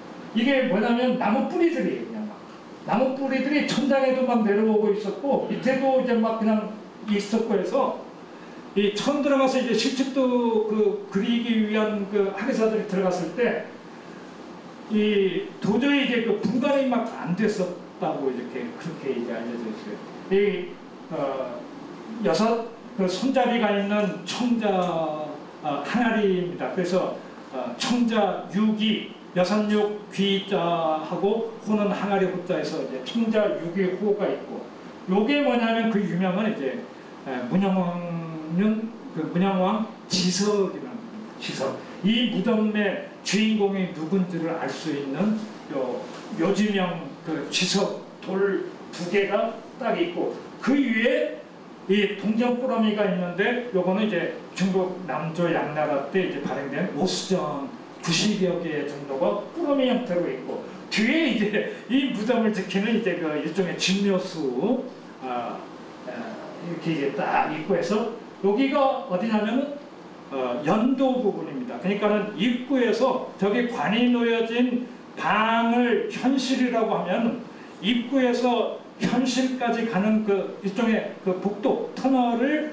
이제 연도라고 하는데, 연도의 이제 그 모습입니다. 이제 들어가는. 나중에 이제 복원해 놨을 때 지금 현재 이제 그 백제 공주박물관 이런 데 가보면은 이렇게 이제 배열되어 있었다라고 지금 모조품으로 이렇게 이제 그 전시를 해 놓은 거예요. 아까하고는 좀 다르죠. 좀 제법 갖춰진 형태로 이렇게 되는데, 아까 원래 발굴할 때의 모습하고는 다릅니다. 이게 이제 요 입구 부분에서 이렇게 아까 6.25 있고 지석 2개 있고 오수점 있고 요 진묘수 있고, 그 뒤로 요 나무판 여러 조각들이 이렇게 놓여져 있었더래요. 이 여러 개의 나무판 조각의 용도에 대해서는 지금 학계에서도 아직도 논란이 많습니다. 저거를 일종의 어떤 무슨 술이든 잔이든 그 진설하기 위한 조그만 소반이다. 그 탁자, 조그만 탁자다. 소반이 이제 오랜 세월 흐르는 동안 이제 무너지고 이제 부서진 거다. 이렇게 얘기하는 사람도 있고, 아니면 요 입구에서 요 현실로 들어가는 요쪽에 조금 그 소문, 나무로 만든 소문이 있었다. 문이다. 예. 그래서 이 문으로 봐야 될지 이렇게 이제 조그만 소반으로 봐야 될지에 대해서는 지금 논란이 많은데, 이런 나무들이 있고, 이게 이제 관제입니다. 이제 관을 쌓았던 네모난 그 관의 나무 부재들이 오랜 세월 흐르는 동안 다 무너져 내려서 이렇게 엎어지는데 오른쪽이 왕거고 왼쪽이 왕비 겁니다. 어떻게 할 수 있냐면은 요 나중에 관제를 수습할 때 그 물 젖은 광목에다가 나무판 하나씩 덮어서 끄집어 쫙 이제 내고 나니까는 그 아래에 유물이 고스란히 있는 거예요. 이 관제를 끄집어내고 고스란히 이제 나왔을 때 그 유물이 이런 모습으로 이렇게 이제 되어 있는데, 이게 아까 오른쪽 이 황토대도라고 이제 큰 칼이 있는 부분, 이게 이제 문영왕이고, 여기 이제 뭐 팔찌라든가 이런 것들, 그리고 요 다리미 인두 이런 것들, 여기 장도, 요 장도 이런 것들은 왕비 거. 그러니까는 오른쪽이 문영왕, 왼쪽이 문영왕비 합장이라는 합장. 이게 이제 관제를 드러냈을 때 이런 모양으로 과대, 여기 군제 관식, 요 한두 대로 칼, 청동 그 신발, 이런 것들이 이렇게 이제 문영왕 이 중국 그 춘추전국 이전 아주 중국 고대 전나라 때부터 이 좀 지게층 왕족 이런 무덤은 동분이혈 합장입니다. 이 한자 그대로 해석하시면 돼요. 같은 봉분에 봉분 큰 거 하나 만들어 놓고 그 안에 이혈 안에 묘실을 두 개 만들어 놓는 거예요. 이제 다른 구멍이다 해갖고 이혈로 합장을 한 게 중국 고대 이제 고분의 이제 특징입니다. 이제 동분이혈 합장이. 그러다가 이제 한대로 오게 되면은 어떻게 되냐면 동령 이분 합장으로 바뀝니다. 동령은 같은 그 영역 안에, 그 선형 안에, 같은 선형 안에 이분, 다른 봉분, 그러니까 봉분 두 개를 이렇게 이제 만들어서 합장을 하는 거죠. 오른쪽 봉분은 왕거면 왼쪽 봉분은 왕비거 해가면서 이렇게 같은 영역 안에, 선형 안에 두 개의 봉분을 만든 게 이제 한 대의 이제 그 묘장 풍습이라면, 이제 그 이후로부터 쭉 이렇게 남북 쪽까지 이어질 때는 봉분 동혈 합장으로 이제 갑니다. 같은 봉분 하나에, 그리고 또 방도 같은 묘실 방 안에 관만 두 개 집어넣는 거죠.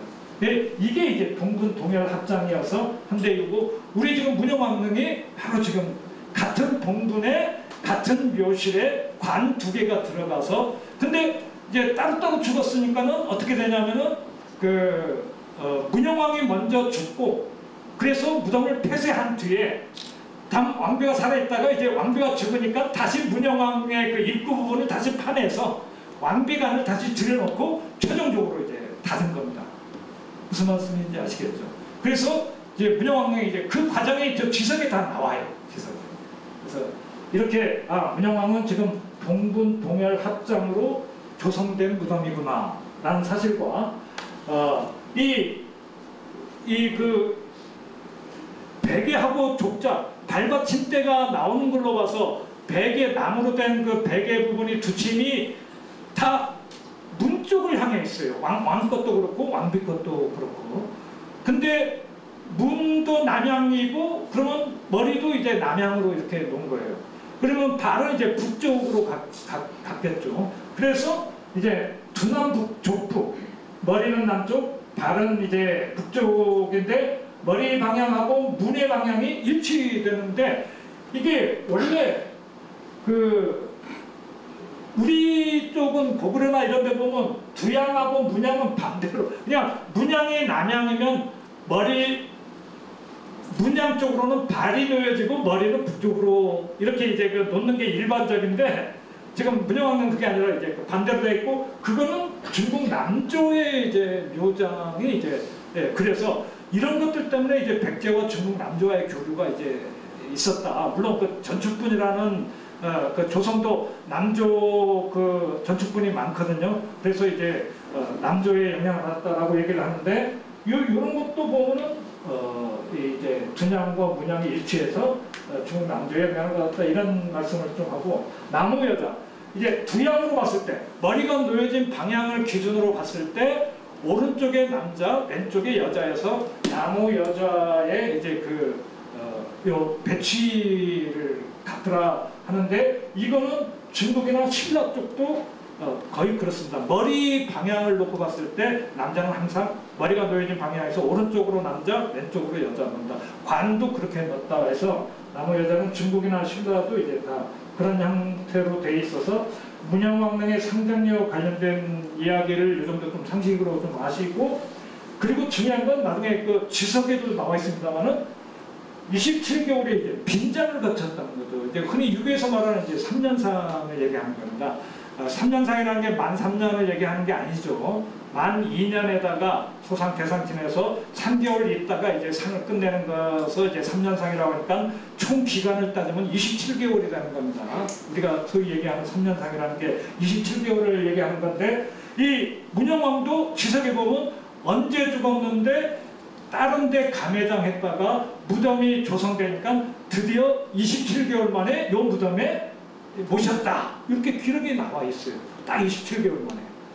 그리고 왕비도 죽으니까 이제 문영왕이 죽고 나서 1년 뒤에 왕비가 죽는데 왕비도 죽으니까 또 다른 곳에 감회장을 했다가 빈장을 했다가 역시 27개월 끝나니까는 이 문영왕 그 입구를 이제 폐쇄 행가를 듣고 다시 왕비를 집어넣고 문을 닫았다. 이런 내용이 나와서 아주 뭐 대부분의 이제 민가는 아니고요. 왕실과 같은 이제 지배층의 이제 그 내장이 이렇게 3년상 27개월의 빈장을 거쳤구나라는 사실도 좀 확인이 됩니다.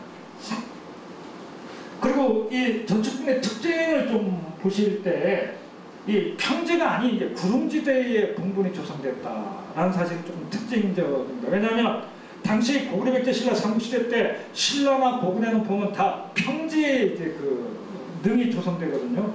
백제도 물론 한성 시대 때는 그랬습니다. 한성 서울의 이제 백제 수도 초창기 때는 이렇게 이제 풍납토성 뭐 이쪽으로 이렇게 이제 뭐 평지에도 이제 조성되고 그랬는데 공주로 천도하고 나서부터는 이제 정지산의 구름지대에 이제 그 분분이 이제 조성된 게 좀 특이하고요. 그 다음에 벽면을 보시면은 사평, 이 벽돌을 사평일수. 사평은 네 줄은 평평하게 가로로. 그리고 한 줄은 벽돌을 세워놓고 이렇게 가로로 네 줄, 세로로 한 줄 해갖고 사평일수로 벽돌을 구축해 놓습니다. 왜 사평일수가 중요하냐면 중국 남조의 벽돌 무덤들은 지금 중국 그 강남 지방에 그 가서 보시면은 벽돌 무덤은 다 3평일수예요. 3평일수. 이 가로로 놓여진 게 세 줄이고 이 세로로 놓여진 게 한 줄, 세 줄, 한 줄씩 이렇게 이제 벽돌을 구축해 놨는데 문영왕릉은 4평일수여서 일종의 이제 그 차별성을 갖는 백제만의 이제 전축분이다 이렇게 이제 얘기를 합니다. 왜냐하면 자꾸 야, 너네 백제에 그 벽돌 무덤이 있다는데 중국 애들이 이제 그거 우리 남조에 저 영향받은 거야 뭐 이렇게 이제 그 표하는 경우가 많거든요. 그런 것을 달리 물론 벽돌 무덤은 너네 남조 문화로 이렇게 이제 그 고분 축조 양식으로 우리가 배워왔겠지만은 또 우리가 스스로 이렇게 이제 재창조해내면서 그 백제만의 이제 그 전축분 양식이 이제 나타났다라는 사실 때문에 이런 사실 하나하나를 우리가 놓쳐서는 안 됩니다. 네. 그래서 이제 사평일수도 있고 공정법이라고 해서 그 벽돌을 쌓아 놓는데 벽돌 위에 지금 같은 그 시멘트 한번 발라주고 벽돌 놓고 시멘트 발라주고 이렇게 올라야 이제 붕괴가 되지 않잖아요. 근데 공정법이라고 해서 시멘트 안 발라주고 회를 안 발라주고 그냥 이렇게 이제 넣었는데 이런 공정법으로 벽돌 그 축조를 했다라고 하지만은 일부 부분에서는 이제 그 석회 부분이 나와요. 그러면 100% 공정법에 의해서 지어진 건 아니다라는 사실이 일단 확인되고 그 다음에 그 벽면에 보면은 이 그 보주향, 이 보주향이라는 말은 이렇게 물방울 이렇게 조금 올라가는 듯이 이렇게 돼 있는 모습을 이제 보주향이라는 데 있다가 그런 벽에 이제 감시를 설치해서 거기다가 백자 등잔을 놓고 백자 등잔에 이제 심지가 있어서 거기다가 불을 펴놓고 해서 현실을 밝히는 역할을 했던 등불을 놓기 위한 장소를 이제 벽감이라고 하는데 그 벽감의 모양이 보주향으로 생겼고 그 위에 백자 등잔이 이제 발견됐습니다. 그리고 그 아래 가짜창이라는 거예요. 그러니까 요 긴 벽돌을 9개인가 이렇게 이제 별도로 구축해 놔서 벽감 아래 창문이 있는 것처럼 이렇게 이제 느끼도록 이렇게 가창을 이렇게 만드는 거죠. 천장은 아치형이고요. 그리고 바닥은 전면관대입니다. 를 조성하는데 관대가 독립관대, 전면관대 또는 전면관대도 1, 2단으로 이제 나누는 이제 전면관대가 있는데 연도에서 그러니까 입구에서 연도에서 들어가면서 한 단 올라서 관을 놓는 그 곳을 한 단 올려서 이렇게 이제 전체 현실을 조성하면 그거는 이제 일단 올린 전면관대라고 하고 그 다음에 문형왕릉이 이런 케이스인데 입구에서 이렇게 이제 쭉 아까 터널 부분으로 이렇게 가다가 한 단 내려서 이렇게 이제 한 1m 정도 내린 상태로 축조하다가 다시 또 한 단 올려서 저쪽에 현실 부분을 이렇게 이제 놓는 거예요. 그러니까 연도 부분하고 현실 부분의 높이는 같죠. 아까는 한 단 높인 그 관대가 있는데 이제 똑같은 높이로 이렇게 놓여진 게 이제 전면관대라는 거고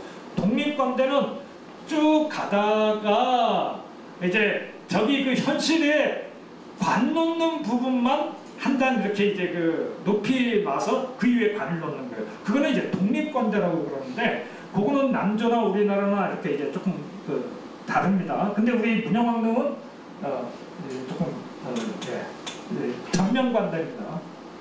아까 말씀드린 이제 보주형이라는 게 요거고요. 그 아래 이렇게 창문 이런 게 저 북쪽 벽면에 하나, 요 동쪽 2개, 서쪽 2개 해갖고 총 5개의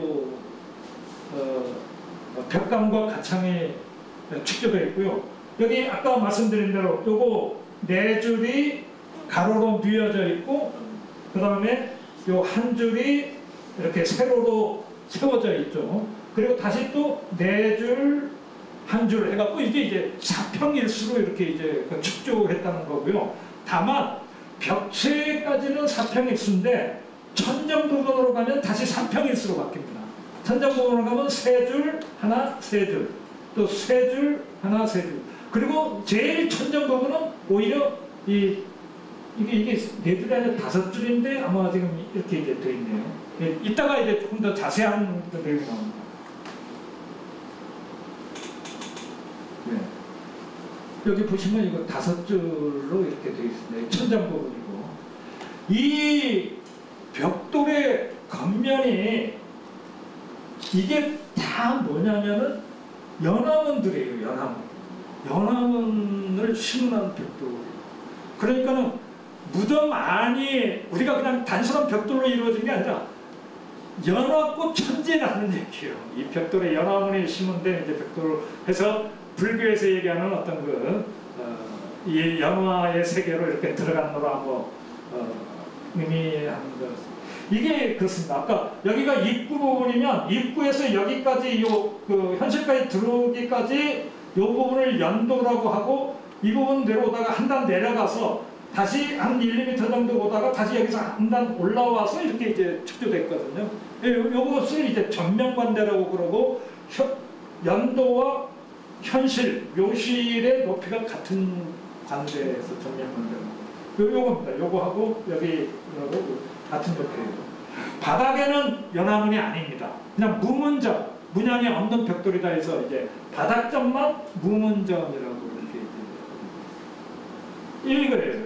벽돌이 다 연화문들이 이렇게 요 이제 사격자문, 망상문 이런 것들도 있고 다 이렇게 요거는 이제 보주형이라는 게 이제 요런 거죠. 요 왼쪽 거 오른쪽 거 만들어서 요 두 개를 하나로 합치니까 요런 모양으로 이렇게 이제 보주형이 돼서 여기다가 백자 등잔 넣고 그렇게 이제 했다는. 원래는 이렇게 돼 있었던 거죠. 이게. 들어가면서 아마 이렇게 이제 6.25가 두 분을 위한 6.25가 배열되어 있고, 그 다음 지성도해지고 오수전 있고 진여수 있고, 그 다음 한 단 내려갔다가 이렇게 왕관과 왼쪽에 왕비관하고 이렇게 이제 놓여진 것이다. 이 문영왕릉에서 출토된 유물들이요, 108종류의 2,906점으로 이제 알려져 있습니다. 이 단일 그 고분에서 나온 유물로는 뭐 최대의 유물이 이제 발견됩니다. 근데 심지어 이게 제가 요 자료를 준비할 때마다 문영왕릉 발굴 20주년, 30주년 기념 그 논문집이나 이런 자료를 해서 이렇게 찾아서 이제 했는데, 그 이후에 한 10년이 지나니까 40주년 뭐 이렇게 이제 나온 책에 보니까는 아마 그때 수습했던 유물을 다시 뭐 이따가 말씀드리지만 옥구슬 같은 거 그걸 다시 또 한 점씩 다 했는지 최근에는 4,600여 점이라고 소개되고 있더라고요. 그래서 이 유물의 개수도 아직도 지금 이렇게 이제 그 보는 시각에 따라서 이렇게 국보만도 12점 19점입니다. 왕과 왕비의 금제관식 하나씩만 있는 게 아니고 한 쌍씩 있어요. 각각. 귀걸이 왕거 왕비거, 왕비 목걸이, 왕 그 금제 뒷꽂이 하나, 왕비 은제 팔찌 한 쌍, 이 청동 거울들 3점이 있습니다. 석수 아까 석수 지석 2점, 왕비 두침 3개와 왕 족자 다리받침 해서 이 국보만 지금 지정된 게 154호부터 우리나라 국보 154호부터 165호까지 12개 종의 19점요. 그러니까 왕의 금제관식도 154-1, 4-2 해갖고 이제 각 한 쌍씩 해서 전부 차지하면 이제 19점이 이제 국보로 지정되어 있습니다. 문영왕릉에서는. 자, 이제 석수부터. 석수는 원래는 요 머리에 철제 뿔이 이렇게 있어야 되는데 발굴대 당시에는 요 철제 뿔이 밑에 떨어져 있었어. 근데 어떻게 확인되냐면 이 머리 그 꼽는 부분에 홈이 있고 여기에 녹슨 그 녹 흔적이 있어서 이거는 원래 꽂혀져 있었던 건데 세월이 흐르면서 이렇게 이제 떨어진 거구나 라고 해서 지금 이걸 다시 이렇게 붙여놓은 겁니다. 그리고 보시면은 앞은 뭉툭하고 날개가 부조되어 있어요. 날개가. 그래서 유각 뿔이 있고 유익 날개가 있는 상상의 동물로 봐야 되지 않느냐. 그러니까 현실에서는 나올 수 없는 동물이잖아요. 이런 뭐 뿔 같고 날개 있는 동물. 얼핏 보면은 뭐 코 입 부분이 뭉툭하니까 뭐 돼지가 아니냐 이렇게 얘기하기도 하고 그렇습니다. 측면. 그러니까 앞면, 뒷면에 뭐 통보만까지 있습니다. 네, 앞면. 앞면에 좀 붉은 칠한 부분이 있어요. 이거는 이제 어떤 벽사의 의미다 해서 이제 일종의 토속 신앙과 관련된 부분이다. 이렇게 이제 얘기하는 분들도 있습니다. 네. 자, 지석이에요. 이게 이 왼쪽 오른쪽에 이런 지석이 있는데 이게 자세히 보시면 영동대장군 백제 사마왕 연 62세 계묘년 5월 병술사 10일 임진 요겁니다. 요게 뭐냐면 매산변의 밑에 다발자를 조금 뉘어서 쓴 거예요. 분자입니다. 분자. 황제가 돌아가실 때 이제 분이라고 해요. 붕. 을사년 뭐 8월 계유 삽 12일 갑신 그때 이제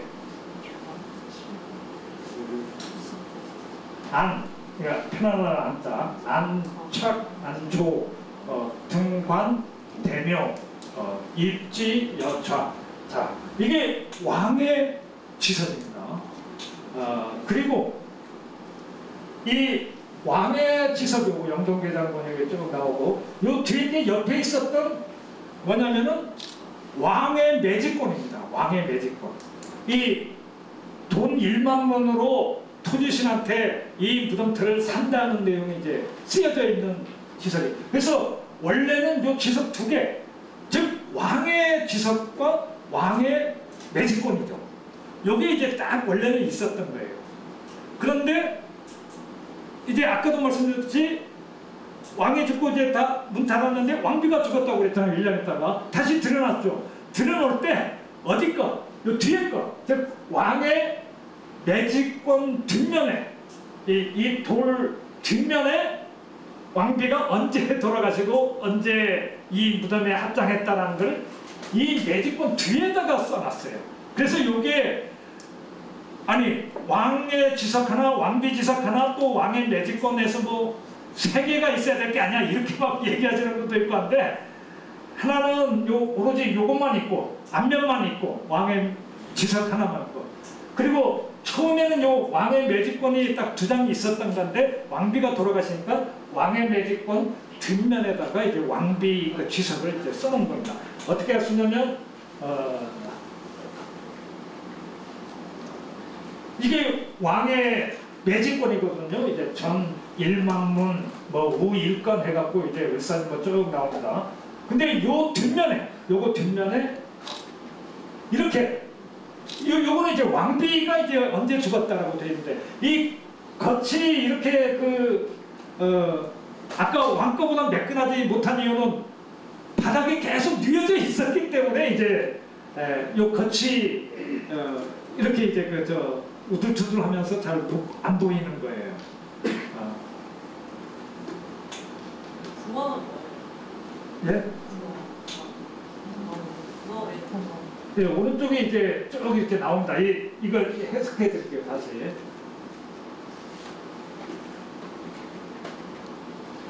이겁니다. 이제 한자가 쓰여진 게 영동대장군, 백제 사마왕, 연 62세, 계면년 5월 병술 삽, 그 다음 7일 임진에 부응했다.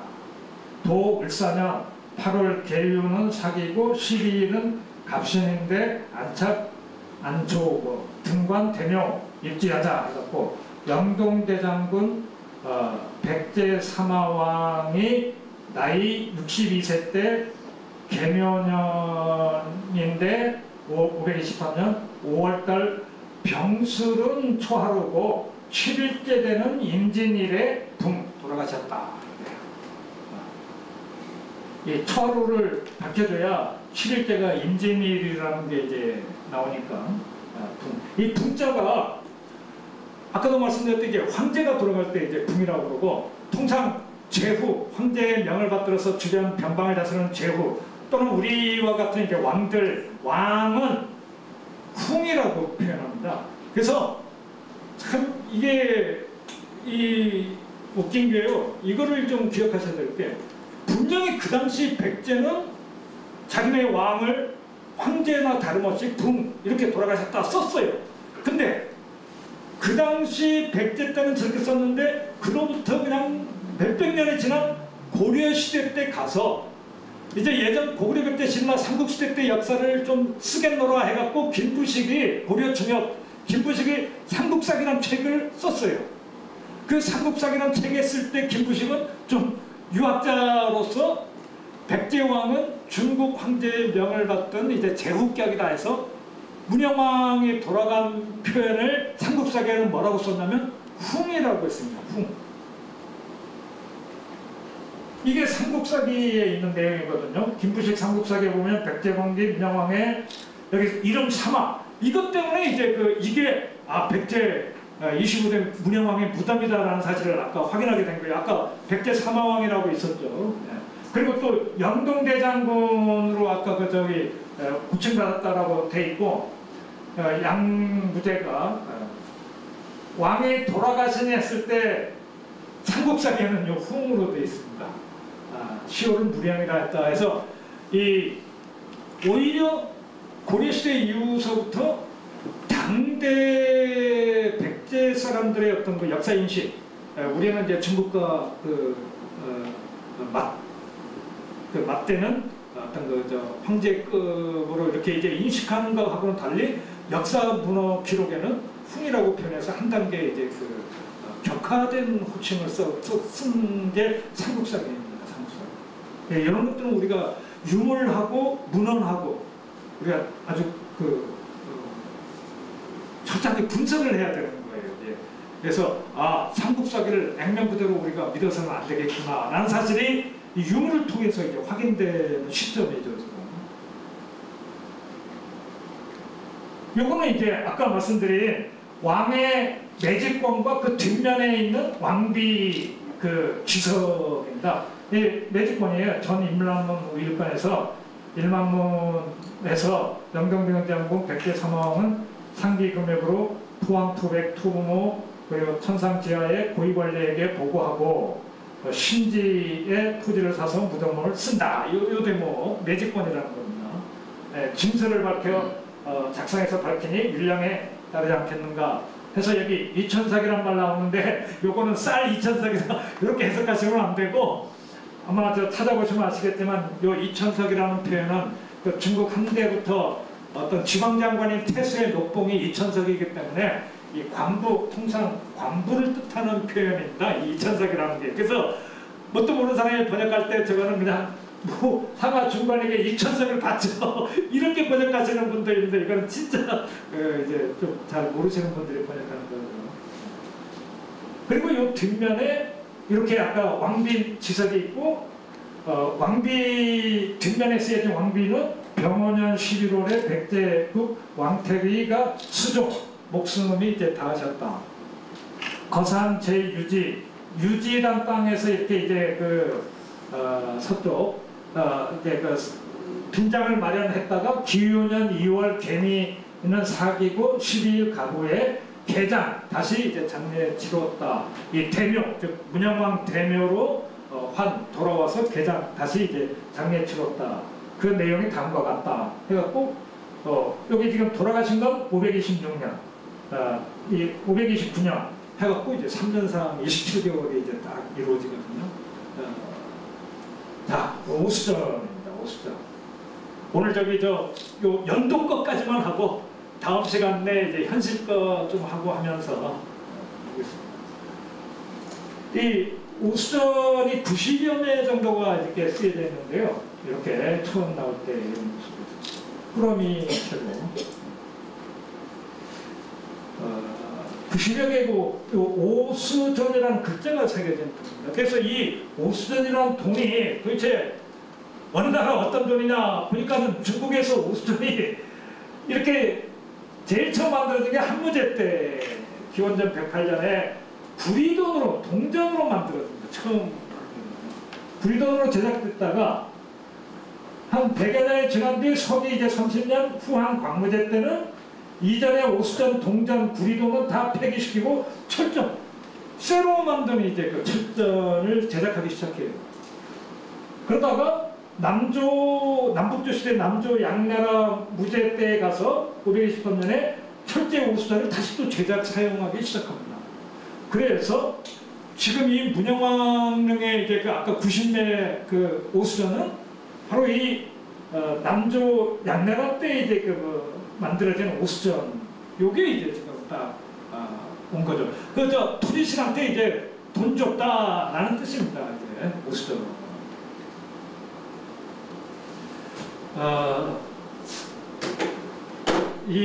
오늘 문영왕까지 한번 좀 다 해보려고 했는데 계속해서 이제 저번 시간 때 하고 이제 자꾸 지금 이렇게 이제 연차하게 되는데 어떻게든 하여튼 좀 이렇게 나중에는 압축하면서 좀 마무리는 이제 잘 짓겠습니다. 그래서 오늘은 일단 제주의 역사 문화를 공부할 때 알아야 될 그 책들, 그리고 특히 한글 번역된 것 중심으로 책들 어디서 내고 어떤 책들을 좀 읽어봐야 된다라는 말씀을 이렇게 이제 마무리 졌고요.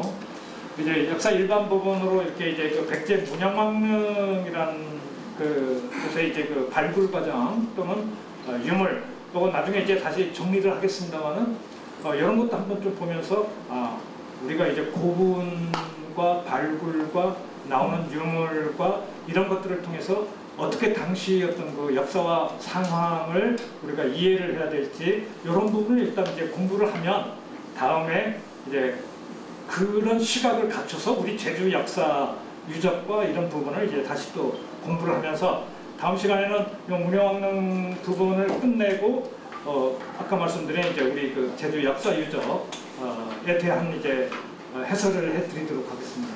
네, 수고하셨습니다.